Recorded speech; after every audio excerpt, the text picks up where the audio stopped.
담당하신 소명여자고등학교 김진석 선생님이십니다. 영어 영역 출제 경향 분석을 담당하신 대원외국어고등학교 김혜령 선생님이십니다. 지금부터 바로 이어서 총평을 김진석 선생님께서 말씀해 주시겠습니다. 안녕하세요. 2027학년도 수능 6월 모의평가 영어 영역 출제 경향 브리핑을 맡은 대원외국어고등학교 교사 김예령입니다. 지금부터 2027학년도 수능 6월 모의평가 영어 영역 출제 경향에 대해 말씀드리겠습니다. 이번 6월 모의평가는 작년 수능에 비해 쉬우며 적정 난이도로 출제되었습니다. 학교 수업에 성실히 참여한 수험생들이 풀 수 있는 문항으로 출제된 것으로 보입니다. 2027학년도 6월 모의평가 영어 영역은 작년 수능보다 쉽게 출제된 것으로 보입니다. 작년 수능과 다른 신유형은 없었으며 지문을 정확하게 이해해야 풀 수 있는 문항들이 다양한 유형에서 출제되어 전체적인 변별력으로 확보한 것으로 분석했습니다. 고등학교 영어과 교육과정 성취 기준을 충실히 반영하여 듣기, 말하기, 읽기, 쓰기 네 영역에서 다양한 소재와 지문을 활용한 문항이 출제되었습니다. 총평에 대해 말씀드리겠습니다. 영어 영역은 듣기 17문항, 읽기 28문항이 유형 변화 없이 출제되었습니다. 다양한 유형의 문항에서 정확한 해석을 요하는 지문으로 변별력을 확보하면서도 학교 수업을 통해 지문을 읽고 이해하는 방법을 배운 수험생들이 정답을 맞힐 수 있도록 구성되었습니다.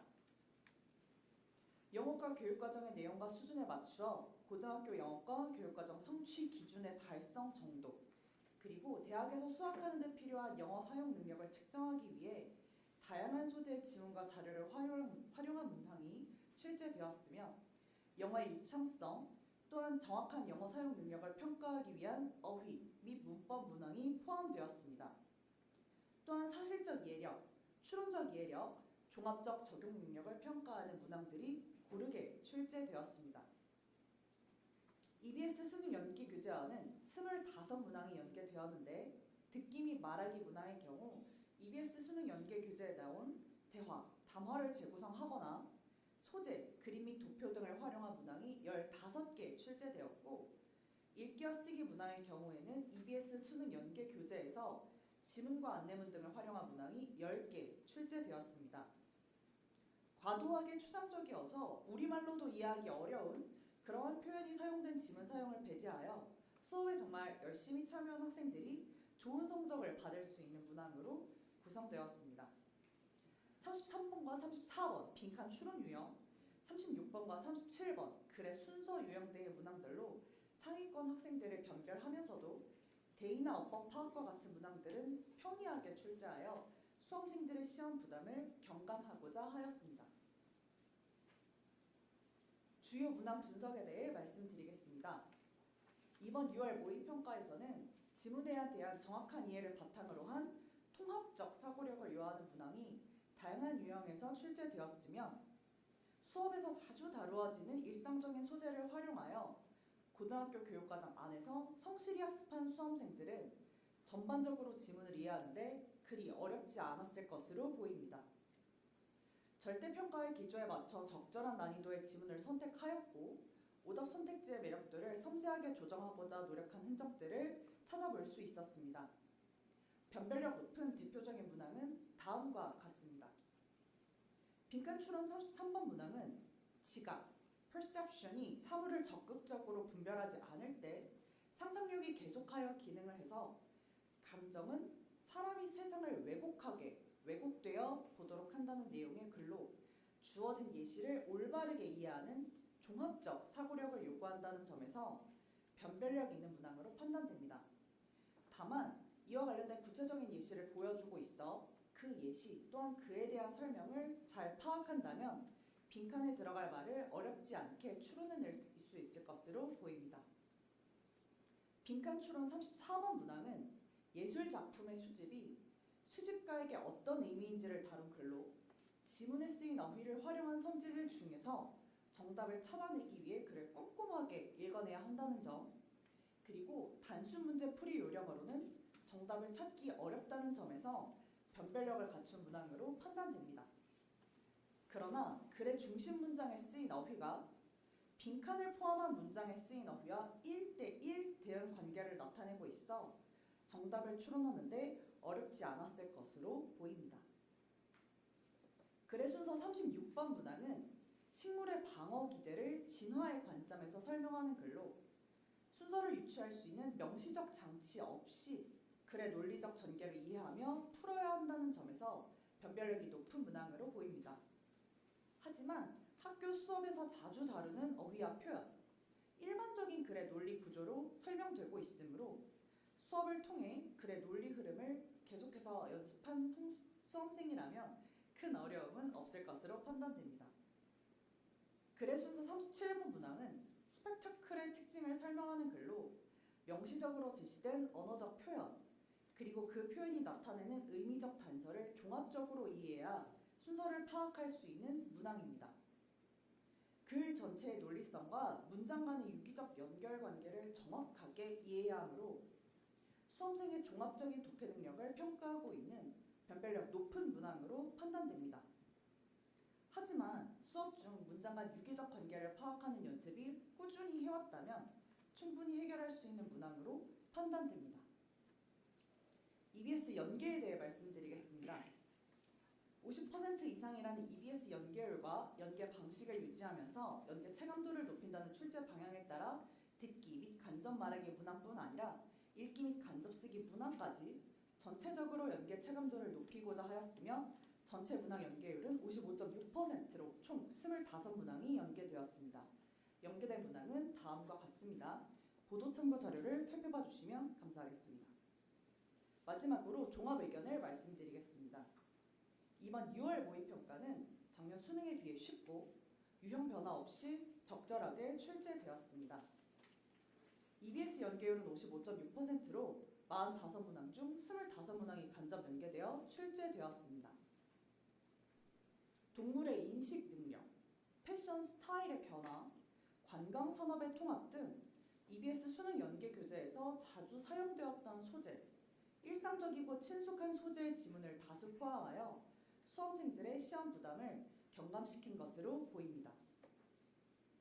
단순 문제 풀이 방식을 기계적으로 적용하기보다 정확한 독해력, 종합적 사고력에 근거해야 정답을 찾을 수 있는 33번과 34번, 36번과 37번 등의 문항이 상위권 학생들을 변별할 것으로 예상됩니다. 지문 및 선택지 난도 등을 통해 변별력을 확보한 시험으로 공교육을 통해 다양한 어휘 학습, 글의 중심 내용 파악 연습을 꾸준히 한 수험생이라면 지문을 이해하고 정답을 찾는 데 큰 어려움이 없었을 것으로 예상됩니다. 이상으로 영역력 브리핑을 마치도록 하겠습니다. 안녕하십니까. 2027학년도 대학 수학력 시험 6월 모의평가 출제 경향 총평 브리핑을 맡은 소명여자 고등학교 교사 김진성입니다. 2027학년도 대학 수학력 시험 6월 모의평가 출제 경향 총평을 말씀드리겠습니다.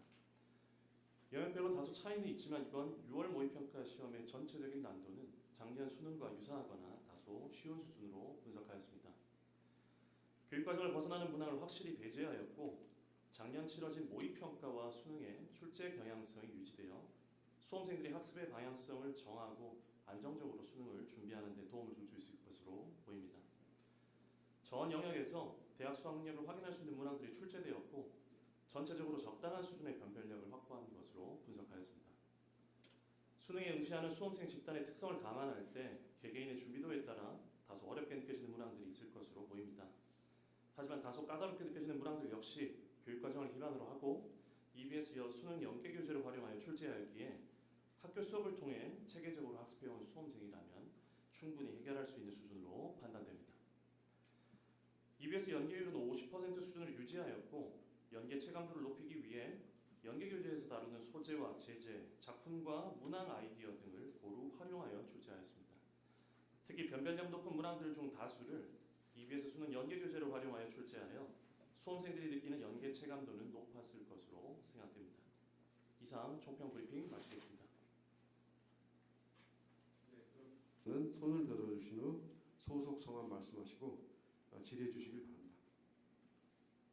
네, 끝에. 네, 첫 번째 질문에 이제 사탐을 선택한 학생들이 많아졌다는 부분 먼저 말씀드리겠습니다. 실제로 2015 교육과정 이제 마지막 선택형 수능을 활용한 마지막 입시이다 보니까 아무래도 수험생들이 자신이 주력으로 삼는 전형과 그렇게 전형에 대해서 좀 고민을 해서 적합한 과목을 찾으려는 그런 시도가 좀 더해지는 덕에 쏠림이 조금은 심해진 것 같습니다. 그런데 사탐을 선택한다고 해서 무조건 유리하지도 않고 과탐을 선택한다고 해서 무조건 불리하지도 않습니다. 결국은 사탐으로 많은 학생이 몰리면 좀 경쟁이 좀 치열해진 측면이 있고요.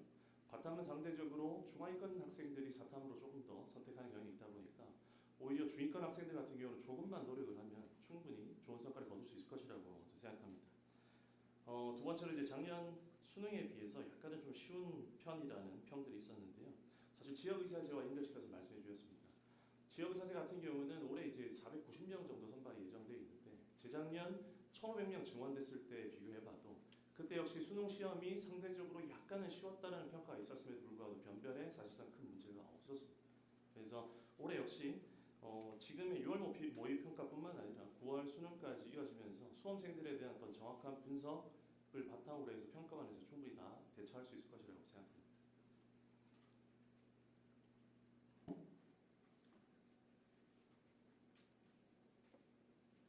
사실 저희는 지금 현장 분석단으로 이제 시험을 분석한 거여서 그 개선 점검 대책에 대해서 말씀드릴 수는 없지만 이제 처음에 난이도에 대해 말씀드렸던 것처럼 수능보다 조금 더 쉽게 출제되었다라고 하는 것은 아무래도 그 지문 자체의 난도를 보고 저희가 판단한 내용을 말씀드린 겁니다.